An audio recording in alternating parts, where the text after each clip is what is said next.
Bon début d'après-midi à toutes et à tous. Merci d'être parmi nous là, pour cette belle heure de dîner qui s'en vient.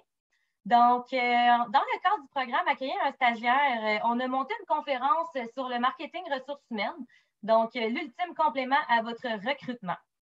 Donc, nous allons, dans un premier temps, vous parler là, du programme en soi, Accueillir un stagiaire. Les 15 premières minutes vont être consacrées à ça. Ensuite de ça, notre panéliste, notre conférencier Max Proux, je vais lui donner la parole. Il va pouvoir là, faire sa conférence et nous parler vraiment, là, c'est quoi le marketing ressources humaines.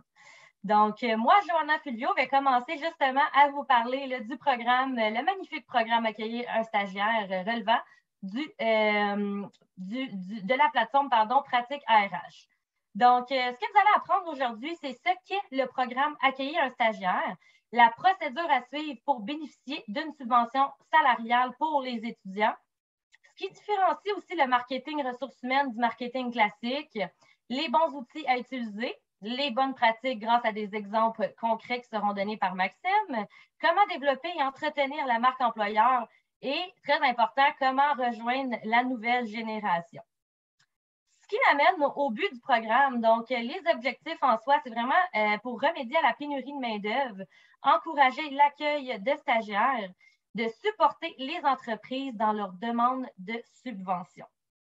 Donc, le service, le déploiement de ce service, je vous en parle. Il est déployé dans 17 régions au Québec. Nous sommes 18 chambres de commerce à participer. Là, il y a des conseillers aux entreprises qui se retrouvent dans ces chambres de commerce-là. On parle aussi de 11 centres de conseil en emploi qui s'appellent, en fait, c'est des services, c'est la plateforme Axtra, c'est le service Axtra qui aide les étudiants, les stagiaires là, à s'intégrer là, dans leurs entreprises pour la période de stage. Donc, pour ce qui est de l'admissibilité, malheureusement, ce n'est pas toutes les entreprises qui le sont. Donc, on doit être une entreprise enregistrée ou un OBNL au Canada. Certainement, on doit rémunérer l'étudiant durant la période de stage, là, vu la subvention qui est là pour pallier au salaire. On doit se conformer à l'ensemble des lois et des règlements fédéraux, provinciaux, territoriaux et sur les droits de l'homme, sur les normes du travail applicables et sur la santé et la sécurité au travail. Les entreprises non admissibles, il n'y en a pas beaucoup. Donc, on parle de toutes les entreprises qui relèvent du fédéral, du municipal, territorial, provincial, à l'exception des C3S. Donc, les organisations qui ont des extensions d'un gouvernement fédéral, provincial, territorial, municipal, telles que les sociétés d'État, ne sont pas admissibles. Donc, si par exemple, vous êtes une OBNL aussi, puis que vous relevez vraiment de la ville, toutes les sources de financement proviennent de la ville et que si cette dernière décide de fermer votre OBNL et que vous n'avez pas d'autres sources de vous financer, malheureusement, vous n'allez pas pouvoir être admissible. Aussi, on parle des entreprises du secteur financier qui sont exclues, donc les banques, on parle des caisses et des courtiers d'assurance. Les stagiaires admissibles, donc c'est super simple, le stagiaire, l'étudiant en soi doit être inscrit dans un programme postsecondaire, soit dans une université ou dans un cégep, ça peut être un AEC, ça peut être une technique, ça peut être un baccalauréat ou une maîtrise. Le stagiaire doit être citoyen canadien, résident permanent ou avoir la qualité de réfugié au titre de la loi. Le stagiaire doit être légalement autorisé à travailler au Canada en vertu des lois et des règlements de la province ou du territoire où il réside, bien évidemment. Ce qui nous amène aux faits intéressants, c'est ce qu'on veut savoir, la subvention. Quel est son taux? Donc, le taux de la subvention à laquelle vous avez droit, c'est 75 % du salaire brut de chaque stagiaire à concurrence de 7 500 $. Donc, si par exemple, vous recevez 5 stagiaires, vous avez le droit à 5 subventions, la concurrence de 7 500 $. C'est ce qui est très bien. Donc, aucune distinction là, entre les groupes sous-représentés du marché du travail ou non. Des spécialistes en employabilité sont présents et disponibles gratuitement pour vos stagiaires, donc issus des groupes sous-représentés.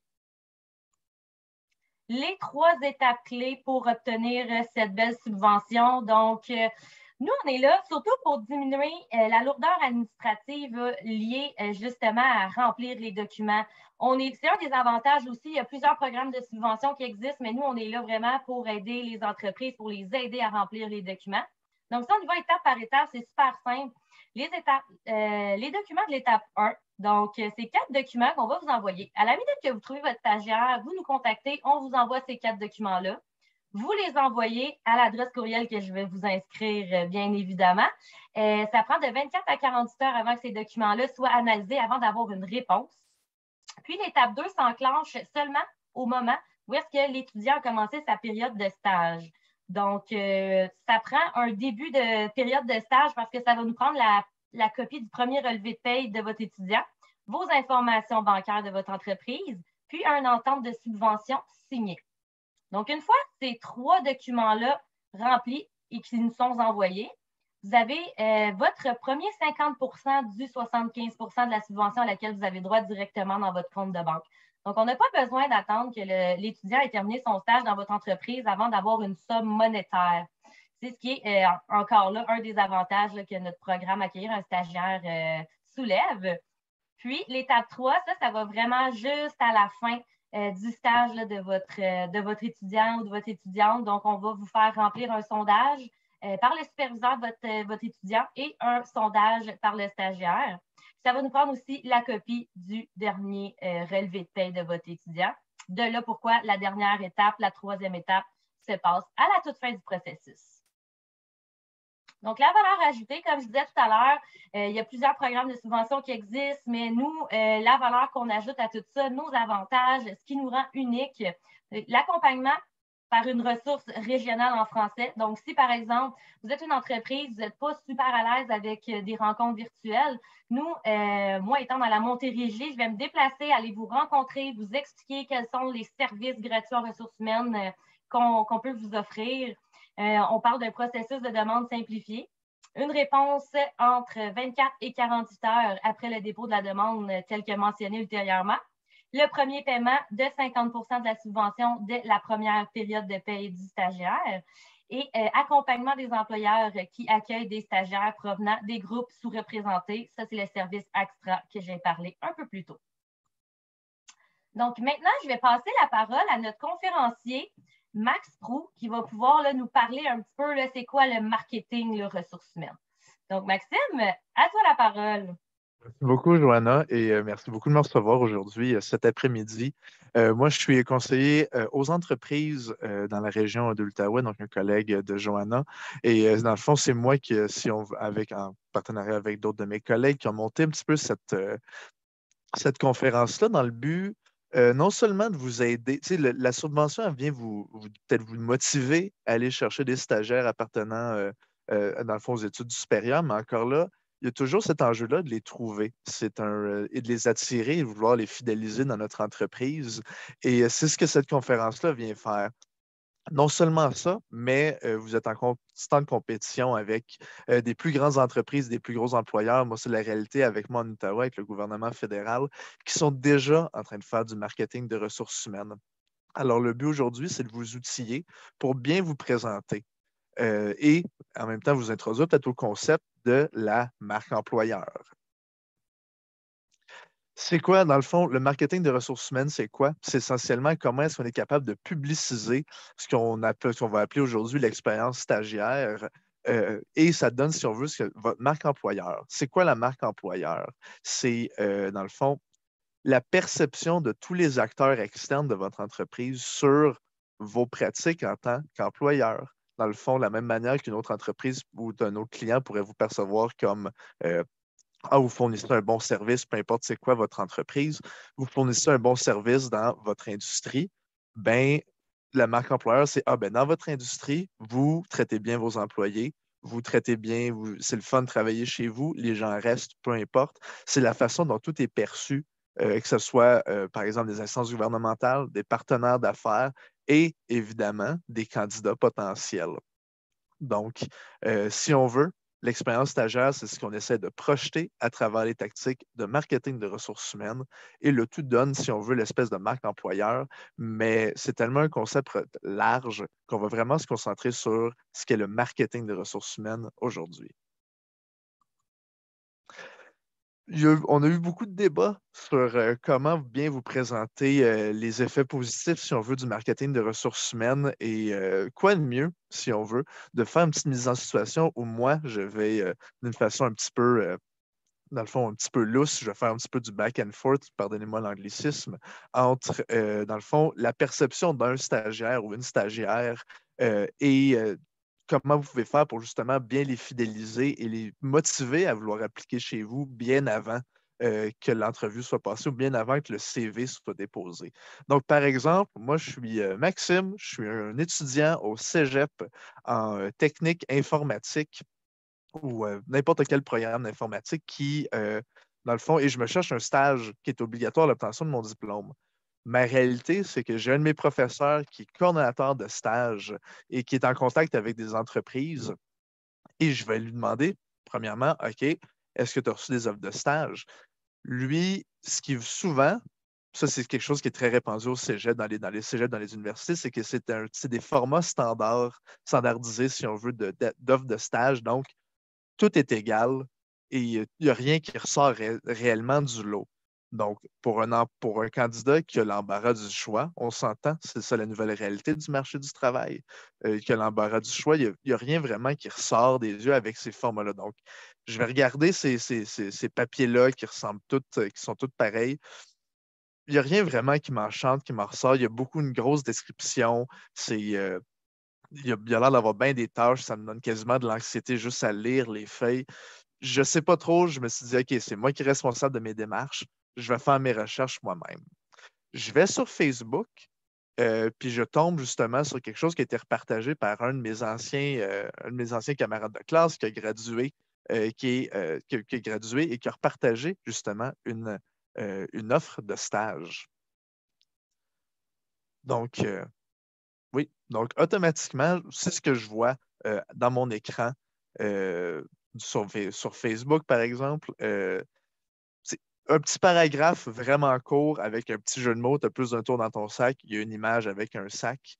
Donc, ce que ça montre, c'est que l'entreprise, elle a vraiment diversifié ses canaux de publication dans le fond, pour ses affiches, non seulement ses affiches de poste, mais ses offres de stage aussi. Donc, prioriser non seulement les réseaux scolaires, mais vos propres plateformes en même temps. Comme ça, tout de suite, si on veut, ça me dit, OK, tu supporteras notre belle équipe de techniciens informatiques et en plus, il y a du café gratuit. Moi, en tant qu'étudiant, je suis accro au café. C'est ce que j'ai besoin, surtout en fin de session. Donc, je suis déjà là plus engagé à travailler chez Techno Solutions que chez n'importe quelle autre entreprise qui avait affiché des offres de stage dans le milieu via les réseaux scolaires. Je clique, si on veut, sur le lien qu'il y avait dans le fond de l'image. C'était, si on veut, un lien. J'ai cliqué dessus. Ça me rend à cette affiche de poste-là. C'est pas nécessairement la fiche de poste la plus parfaite, mais encore là, elle est claire et elle ressort du lot déjà plus. Dans le fond, le but d'une affiche de poste, et c'est ça la différence entre une affiche de poste et une description de poste. Une description de poste, c'est un outil à l'interne pour des conseillers en ressources humaines ou pour l'entreprise pour savoir c'est quoi les tâches de tout le monde, c'est quoi les tâches de chaque personne, puis comment est-ce que c'est aligné avec les buts de l'entreprise. Et l'affiche de poste, c'est en réalité un outil de marketing de ressources humaines maintenant fait pour accrocher les yeux. Donc, on ne veut pas que ce soit aussi exhaustif qu'une description de poste. On veut 4 éléments en réalité. On veut être capable d'accrocher, d'informer, de motiver et d'activer. Donc, accrocher, donc, tu sais, accrocher, c'est la raison pourquoi c'est le numéro un, c'est parce que c'est la première chose qui apparaît en haut. Donc, on recherche notre élève. Il y a un petit paragraphe qui décrit justement l'entreprise et qu'est-ce qu'on désire? On désire un stagiaire qui est rigoureux, qui a la soif d'apprendre pour supporter notre équipe des techniciens. Moi, en tant qu'étudiant en informatique, ça m'accroche parce que je me reconnais dans ce petit paragraphe-là. Ensuite, on m'informe, c'est quoi le poste? Qu'est-ce que je vais faire? Donc, mes responsabilités, je vais faire l'installation, la configuration et de la réparation de matériel. OK, je sais c'est quoi, c'est aligné avec mes objectifs de stage. C'est une offre pour le genre de stage que j'ai besoin, un stagiaire de, par exemple, de deuxième année qui n'est pas tout de suite, qui n'est pas un stage final essentiellement. OK, je suis interpellé. C'est un poste dans le fond, qui est applicable pour moi. Mais c'est quoi mes avantages? Il faut encore me motiver à le faire. C'est ça que les avantages sortent et je vous encourage justement à sortir du lot, sortir, si on veut, des salaires et des avantages sociaux classiques comme le fonds de pension. C'est une question de s'adapter peut-être aux préférences générationnelles, dépendamment justement de la genre de personne que vous désirez attirer pour ce stage-là. Fait que, par exemple, moi, je suis un étudiant au cégep, je suis jeune, j'ai besoin de me développer. Donc, ça me dit, tu vas développer tes habiletés avec une équipe qui est vraiment passionnée. Donc, je sais déjà que c'est un environnement de travail qui est cool. Euh, des possibilités d'embauche suite au stage, je peux m'éviter le processus d'embauche encore. C'est le fun, je peux rester. Participer à un comité social, on a des activités qui sont le fun. On peut organiser des activités ensemble. Donc, ce n'est pas juste du travail nécessairement. Dans le fond, c'est à 2 pas d'une station d'autobus. Moi, je suis un étudiant, j'ai peut-être pas de voiture. Ça peut être vraiment intéressant de l'afficher. Du stationnement gratuit si j'ai une voiture, puis une machine à grains à café sur place. De machine et grains à café sur place. Donc, le café est bel et bien gratuit. Et ensuite, activer. Là, je suis vendu solide sur ce poste-là. Comment je fais pour appliquer? Ça me dit exactement où appliquer, donc rh@technosolutions.com. Il y a le petit slogan en bas, elle me dit exactement où est l'adresse. Donc, je peux bel et bien vérifier si c'est proche d'une adresse, dans le fond, proche d'une station de bus ou non. C'est ça la clé. C'est peut-être pas marqué délibérément là-dedans, mais le but, c'est de marquer des choses qui sont vraies dans votre entreprise parce que, encore là, je vous avertis, c'est un petit dicton que je répète souvent, je ne sais pas où est-ce que je l'ai déjà entendu, mais dans le fond, la déception, c'est l'ennemi de la rétention. Donc, si vous promettez ce genre de choses-là et qu'on arrive en entreprise et que ce n'est pas vrai, l'employé va être complètement désengagé. Donc, ces choses-là sont mieux d'être vraies parce que ça m'excite. Vous avez vu l'excitation ça, c'est pas nécessairement de l'excitation qui va tout le temps être reflétée par un stagiaire, mais on ne le sait jamais. Peut-être que ça va l'être parce que c'est votre entreprise. Et si vous montrez que vous en êtes fier, à travers une affiche de poste, automatiquement, les bons candidats, les candidats qui sont faits pour votre entreprise, vont vouloir avoir ce sentiment de fierté-là aussi. Bon, c'est là, je suis vraiment excitant, je suis quasiment vendu, mais mon professeur, je retourne voir mon professeur, je vais lui montrer, puis il me dit, OK, mais fais tes recherches quand même. On veut vraiment que tu aies un bon milieu de stage, je ne connais pas beaucoup cette entreprise-là. On veut quand même pas que tu sois, on veut que tu sois vraiment dans un bon environnement. Fais tes propres recherches. Ce que j'ai remarqué, c'est que c'est ce que j'ai remarqué dans le fond, c'est que j'ai vu cette affiche de poste-là à travers Facebook. Donc, je me suis dit, OK, cette entreprise-là, Techno Solutions, est bel et bien active sur Facebook. Je vais voir qu'est-ce qu'ils ont partagé d'autres, juste pour que j'apprenne à les connaître. Première chose que je vois, c'est dans le fond une publication justement sur l'entrée en entreprise. Et non seulement ouais, c'est ça, l'entrée en entreprise. Donc, ça me présente une des employées avec qui je travaillais, une de leurs propres personnes, qui est Rebecca. Ça me partage non seulement, pas juste qu'est-ce qui est professionnel, mais qu'est-ce qui est personnel. On me dit qu'elle aime se courir, elle aime se nager, elle aime s'entraîner, mais elle aime aussi justement, dans le fond, elle aime, si on veut, son travail, elle aime livrer de la valeur. C'est ça qui la stimule au niveau professionnel. Fait que déjà là, moi, en tant que stagiaire, de futur stagiaire ou candidat de l'externe, je sais déjà avec qui je vais travailler. Je sais déjà, non seulement ça, mais l'entreprise est fière de montrer c'est avec qui on travaille, et qui collabore avec nous et qui fait en sorte que notre entreprise a fleuri autant. Fait que moi, je sais que quand je vais arriver en entreprise, je vais rencontrer Rebecca. Et elle a l'air cool. J'ai déjà des affinités avec parce que moi aussi, par exemple, j'aime ça nager et aller courir. Donc, automatiquement, je suis encore plus engagé vers cette entreprise-là.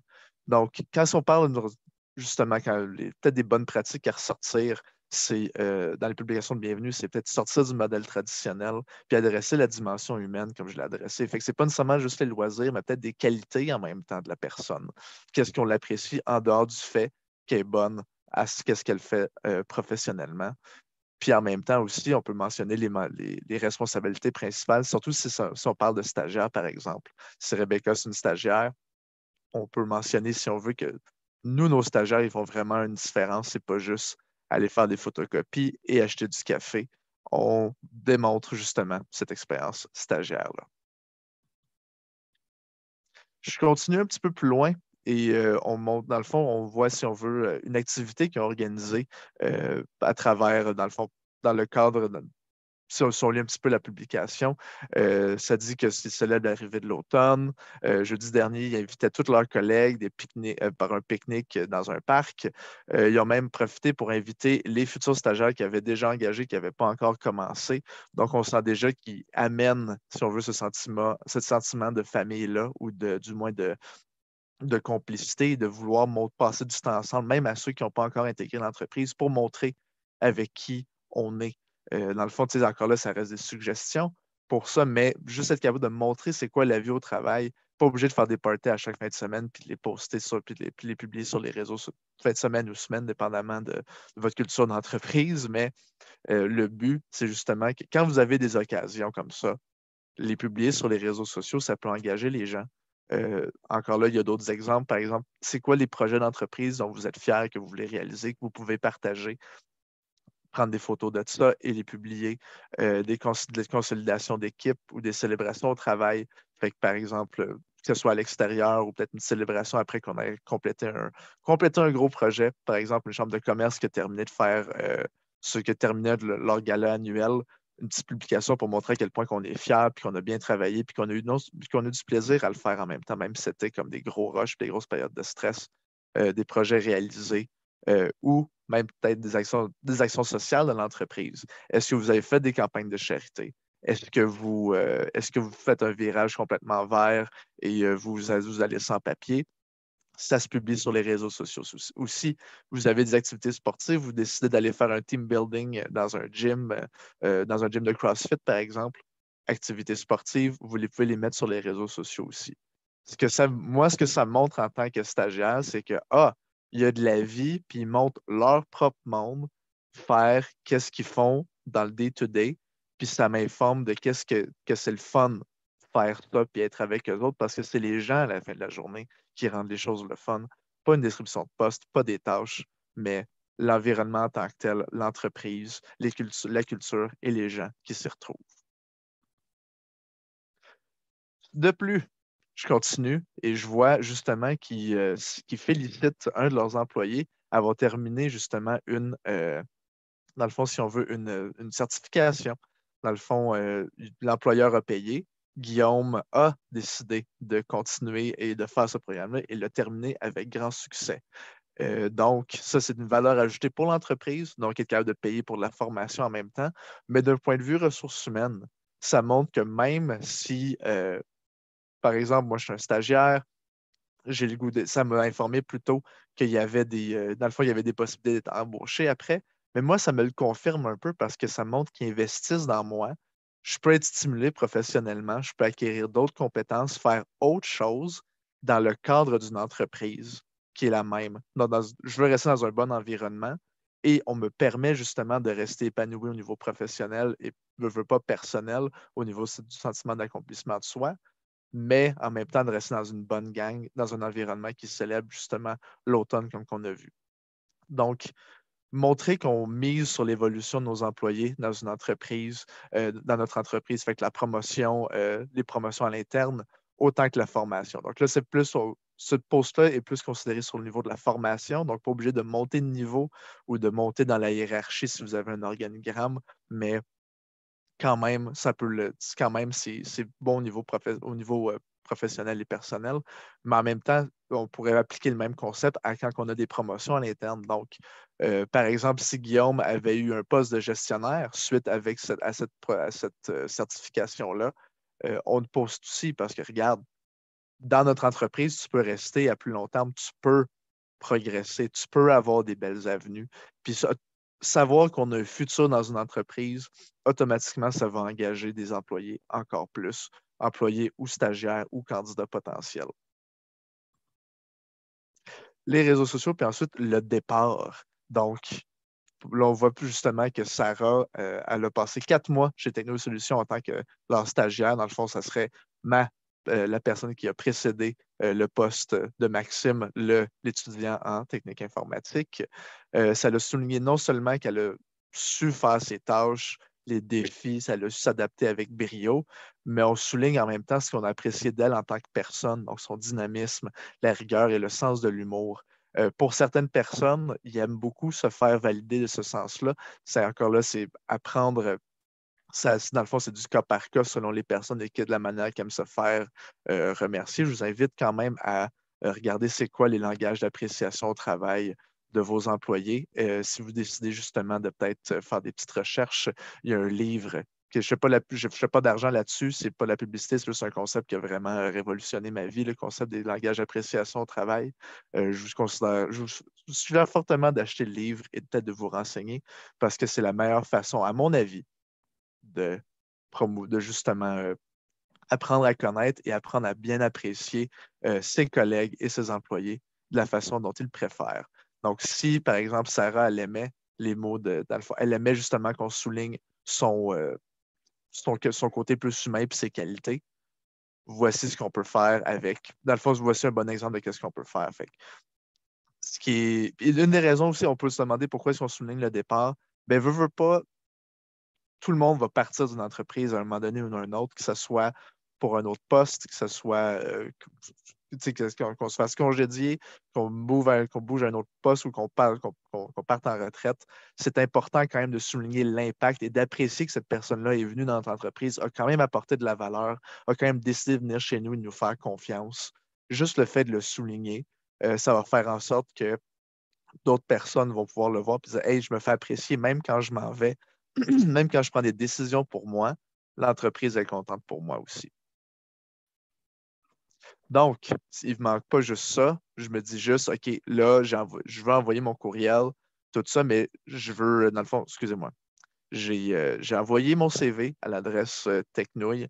J'ai reçu un appel que justement qualifié pour me dire que je qualifiais et qui voulait justement me rencontrer à une certaine heure et une certaine date. Donc, j'ai passé une petite pré-entrevue vraiment rapide avec mon gestionnaire, mon futur gestionnaire. Il faut que je me prépare à l'entrevue. Donc, je vais visiter leur site web pour savoir c'est quoi leur service, comment je peux me préparer, culture, valeur, tout ça. Donc, je visite le site Internet et en arrivant dessus, je vois la section carrière. Là, automatiquement, je pense à mes amis et peut-être à ma famille aussi qui travaille dans ce milieu-là, qui seraient peut-être intéressés à travailler dans ce milieu-là qui est vraiment cool. Dans le fond, à parler peut-être à mes autres amis qui sont étudiants, d'autres stagiaires, peut-être que d'autres postes de stagiaires qui sont ouverts. Donc, moi, je n'aurais pas eu ce train de pensée-là si je n'avais pas eu la section carrière parmi les premières choses que je vois au début quand je rentre sur leur site web.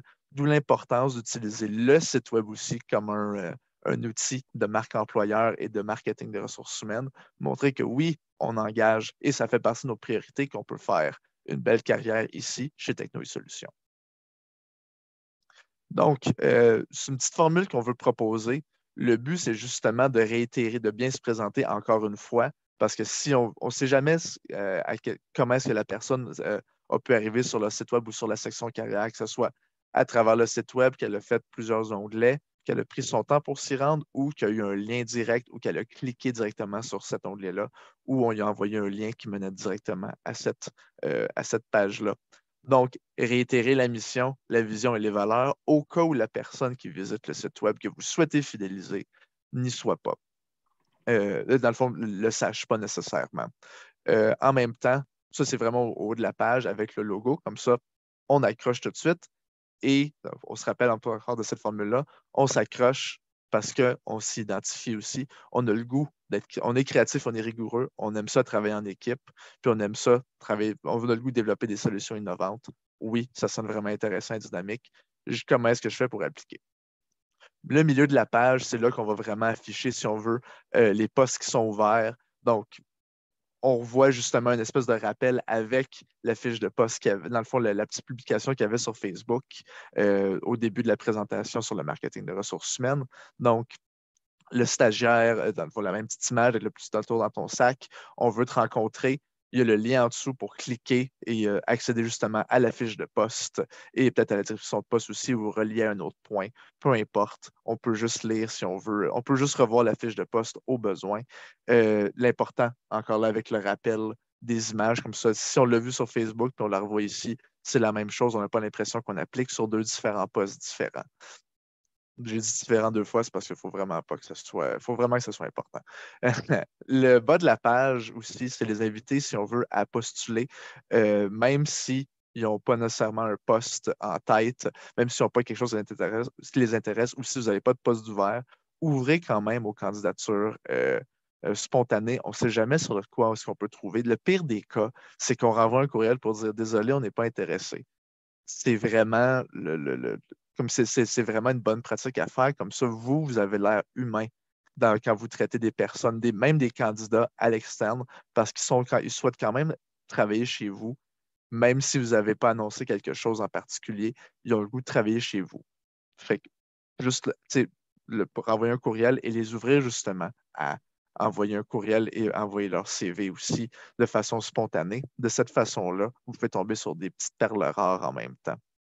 Et ça montre que vous êtes ouvert et toujours prêt à recevoir et parler à des nouvelles personnes, au même titre que vous parleriez à des nouveaux clients. Donc, si on veut pourtourner ça, pourquoi accueillir un stagiaire? Puis pourquoi, justement, si on veut utiliser ces tactiques-là de marketing de ressources humaines, puis bien se positionner, puis bien se présenter? Pour avoir accès justement à ces avantages-là, on peut transférer des connaissances. Si notre relève veut pas, on ne sait jamais qui qu'on peut fidéliser avec notre expérience stagiaire et éventuellement une expérience employée. Donc, ça vous permet justement d'avoir une certaine pérennité, avoir un impact sur quelqu'un qui peut avoir un super gros impact sur votre entreprise plus tard. Diminuer les coûts de recrutement, ça coûte vraiment moins cher en termes de. Ça coûte vraiment moins cher, justement, au lieu de faire une grosse affiche de poste et un gros processus de dotation qui est long et ardu, ça peut être beaucoup plus simplifié avec des stagiaires. Réduire le temps de formation en même temps parce que vous allez avoir une subvention pour couvrir son salaire pendant qu'elle se fait former. Donc, pas besoin nécessairement de reformer un autre employé pour lequel vous ne serez pas subventionné plus tard. Avancer les dossiers pour réaliser des projets supplémentaires. Vous pouvez vraiment faire avancer votre entreprise avec des stagiaires qui sont bien encadrés et qui sont motivés et qui souhaitent réellement travailler chez vous. Comment est-ce qu'on peut faire ça? Entre autres avec le marketing des ressources humaines pour montrer qui on est, quel genre de personnes qu'on veut. Comme ça, on attire les bonnes personnes pour vous. Si vous voulez plus d'informations sur le programme, justement, je vous recommande fortement d'envoyer un petit courriel à Johanna, ici, qui est dans le fond la conseillère attitrée à votre région, qui est super bonne. Puis merci beaucoup. Ben, merci beaucoup, Maxime Brou, pour cette belle conférence-là. Selon moi, ça va pouvoir en aider plus d'un. Je vais laisser évidemment, oui, mes coordonnées ici, mon adresse courriel là, où me joindre si vous avez quelconque question qui vous viennent après peut-être même la période de questions dans laquelle on va débuter maintenant. Je vais vous inviter à les inscrire directement là, dans la conversation, qu'on puisse y répondre, moi et Maxime. Donc, pour ce qui est des DEP, malheureusement, non, les formations professionnelles ne sont pas admises à cette subvention-ci.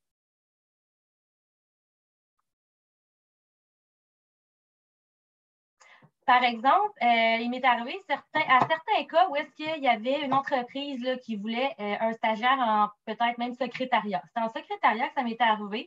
Il n'y a pas de programme là, collégial ou universitaire à ce que je connais en secrétariat. Moi, j'ai aidé l'entreprise, je l'ai dirigée peut-être vers un programme, un AEC en bureautique, donc de peut-être déposer une offre de stage là, pour justement là, au niveau collégial.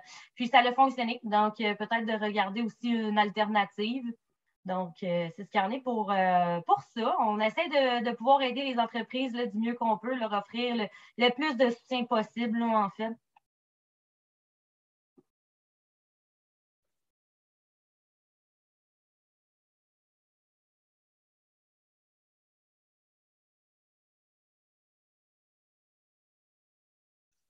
Maxime, Oui, dans le fond, ça s'appelle les 5 langages de l'appréciation au travail. Dans le fond, c'est basé, si on veut, sur. Probablement, vous connaissez le concept des 5 langages de l'amour.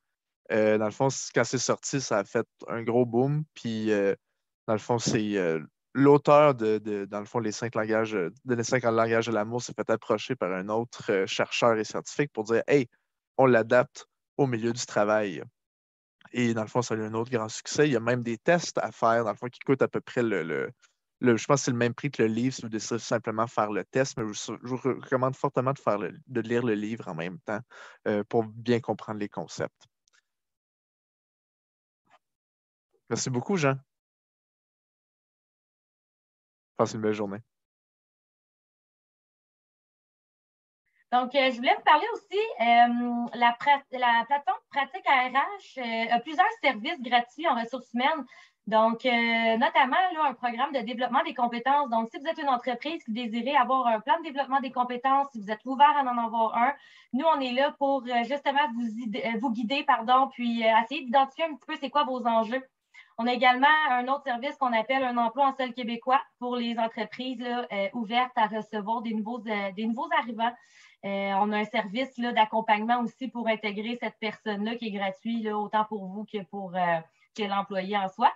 Puis sur la plateforme aussi, on a une boîte à outils. Donc, sur celle-ci, vous allez pouvoir y trouver plusieurs des formations, des webinaires, des témoignages d'entreprises qui ont passé à travers différents enjeux. Donc, c'est vraiment à votre discrétion. Si vous avez des questions là, pour un service en particulier, je vous invite à m'écrire. Je crois que pour l'instant, il n'y a pas d'autres questions. Donc, comme je vous dis, mon adresse courriel est inscrite. Prenez-la en note, puis ça va me faire plaisir de répondre à vos questions. Puis Maxime, je te remercie beaucoup d'avoir été présent, d'avoir fait une belle conférence qui en a aidé, comme j'ai dit un petit peu précédemment, là, qui en a aidé sûrement plus d'un dans ce contexte dans lequel on est. Merci beaucoup de m'avoir reçu. Merci aussi oui, ça me fait plaisir. Merci aux auditeurs qui ont été présents sur cette heure de dîner. Merci. Au revoir. Merci beaucoup. Passez une belle journée. Bye. Bye.